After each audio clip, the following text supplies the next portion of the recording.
Mi plática constituye una recopilación de ideas y de algunas experiencias que han obtenido otros investigadores, así como lo que hemos estado haciendo en la propia facultad y en los lugares donde tenemos coordinación de investigación. Entonces vamos a comenzar. Por ser el día virtual de la biotecnología, entonces nuestro tema de hoy es la biotecnología en genética animal. Básicamente me voy a enfocar a hablar sobre el marcaje molecular para utilizarse en la mejora genética de los animales. Las especies en las cuales me interesa trabajar son las especies productivas que le ofrecen alimentos al hombre, y también en las especies que pueden ser susceptibles de aprovechamiento cinegético. Me refiero a las especies silvestres. El programa que voy a seguir, primeramente voy a hablar un poco del concepto de mejoramiento genético animal. Posteriormente hablaré sobre mejora genética por fenotipo, es decir, el tipo de herramientas que se utilizan inclusive a la fecha para poder seleccionar individuos superiores. Posteriormente, estas herramientas evolucionaron a herramientas estadísticas y se tomaron en cuenta el mejoramiento genético productivo de los individuos. Después hablaré un poquito más sobre genética molecular, que es la parte que nos compete. Por último, caeré para platicarles sobre marcadores genéticos que existen en animales y sus asociaciones a características productivas. Y a su vez,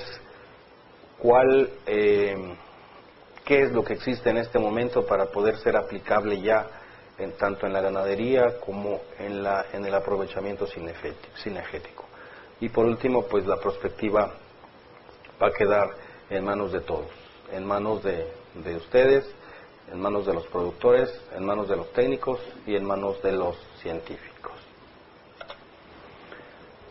Bien, entonces vamos a comenzar con la mejora genética en animales.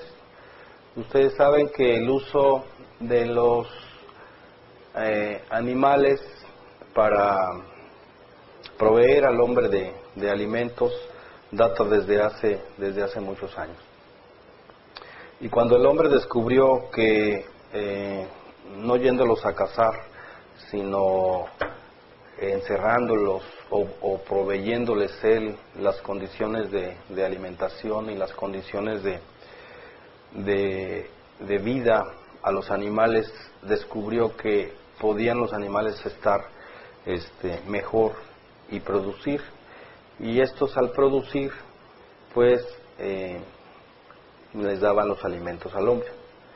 Pero también el hombre se dio cuenta de que existían animales mejores y animales peores, de tal suerte pues que empezó a seleccionar aquellos animales que eran mejores para poderlos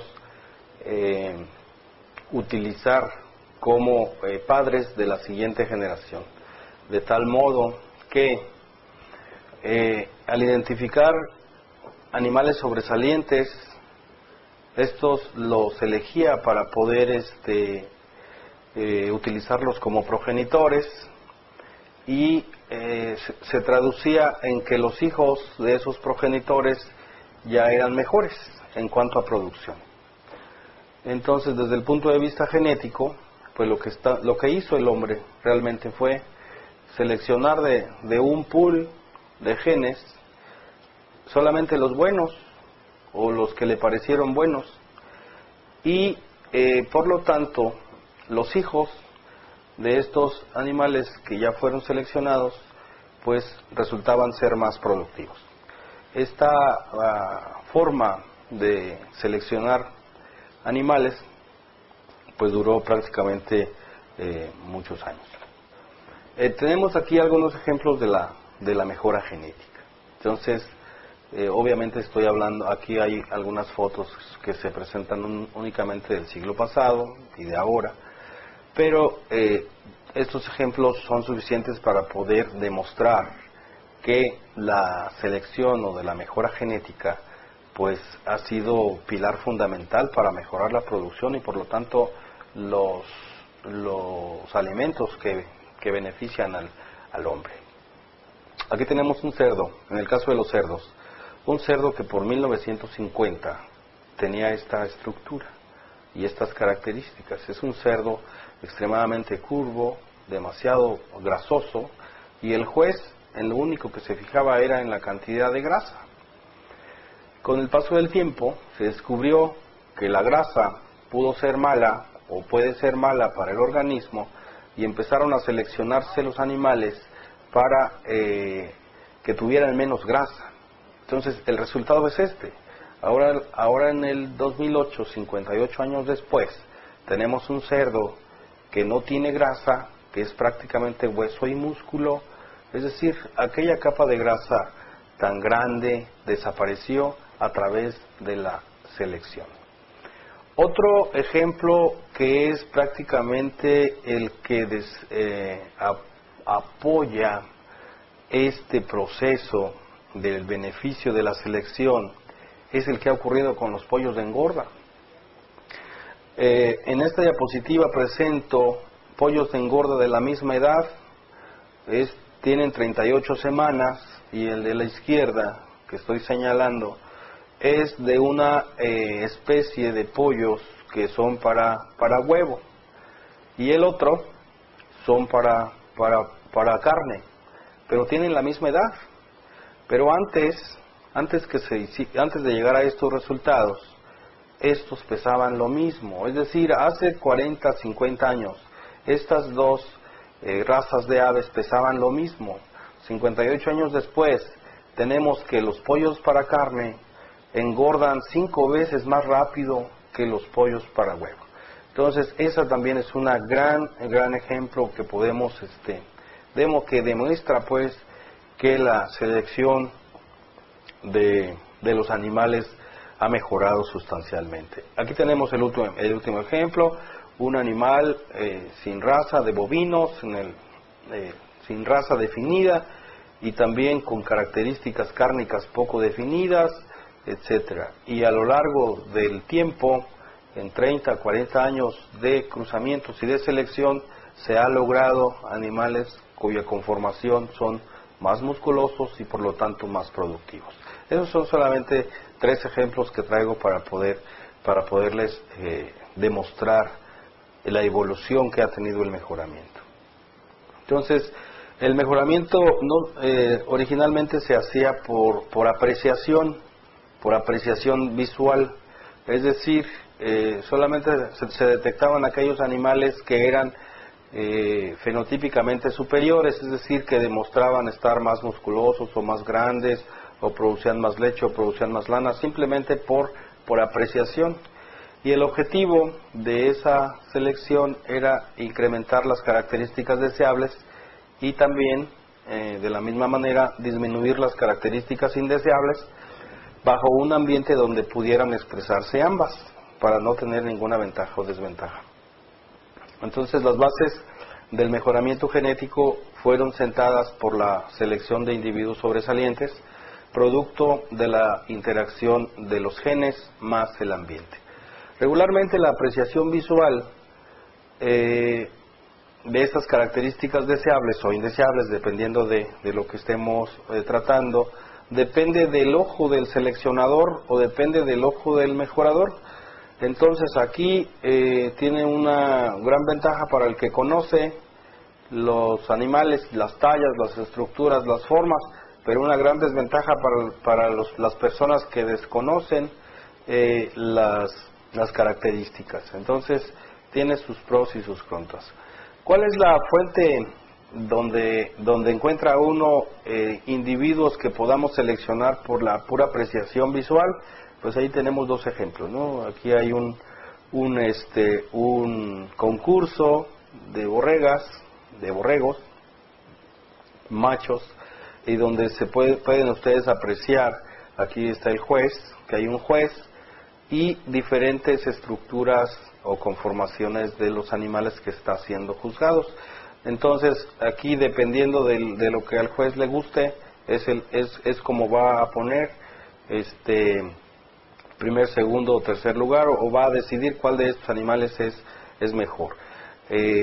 Obviamente este juez tiene en su mente un prototipo de animal de acuerdo a características propias de la raza y de la especie. Entonces él es el que se va a encargar de decidir quién es el que va a ser mejor. Entonces el que va a ser mejor es el que puede considerarse como genéticamente superior. Las ferias y exposiciones ganaderas también son fuentes de individuos que se pueden seleccionar por el solo hecho de verlos. Entonces, ¿quién no ha estado en una feria ganadera y podemos apreciar ahí diferencias, formas, tamaños, estructuras con cuernos, sin cuernos, etcétera? Muchos ejemplos de animales, y pueden ser seleccionados de acuerdo al criterio del que esté juzgando, del que esté viendo. Otro método de selección que revolucionó la forma de seleccionar animales fue aquella selección que se denomina selección por comportamiento. Esta selección del comportamiento se logra gracias a que existió o comenzó a hacerse un monitoreo y un registro del comportamiento productivo de los animales, del comportamiento individual. Entonces, aquí sí ya se pudo establecer estadísticamente, científicamente, que un animal es más productivo que otro por sus números, por lo que produce, por lo que da, por lo que mide. Y esto es lo que consideramos que puede ser uno de los logros más importantes en genética animal. Cuando se determinó seleccionar por comportamiento, pues se permitió apreciar las características cuantitativas productivas de los individuos para compararlos entre contemporáneos, es decir, aquí entre hermanos se comparan, o entre primos, o entre animales de la misma edad, y se seleccionan los mejores de acuerdo a sus características productivas. Entonces, existen varios métodos para poder llevar a cabo esa tabulación de animales, cuál es el que sí es bueno y cuál es el que es malo, y uno de los métodos que más se aceptan en el mundo es el denominado BLUP, por sus siglas en inglés, Best Linear Unbiased Predator. Entonces, establecido por este señor, y esto permitió estimar simultáneamente los efectos que tenían los genes y tenían el ambiente, pero no solamente eso, sino que también aprovechaba los datos del individuo que fue medido, y además todos los individuos que estuvieran dentro de ese archivo de datos. El BLUP también se le denominó modelo animal. Este método demostró ser mejor porque el valor fenotípico, lo que se observa en el animal, se debe a la acción independiente del efecto que pueden tener efectivamente los genes, los códigos genéticos, el ADN. Sin embargo, también hay efectos, el efecto ambiente, como la granja, el rancho, el sexo, el grupo, la edad, etcétera. Y el modelo animal permitió establecer qué es exactamente lo que aporta el ambiente y qué es exactamente lo que aporta los genes, y de esa manera se toman en cuenta para establecer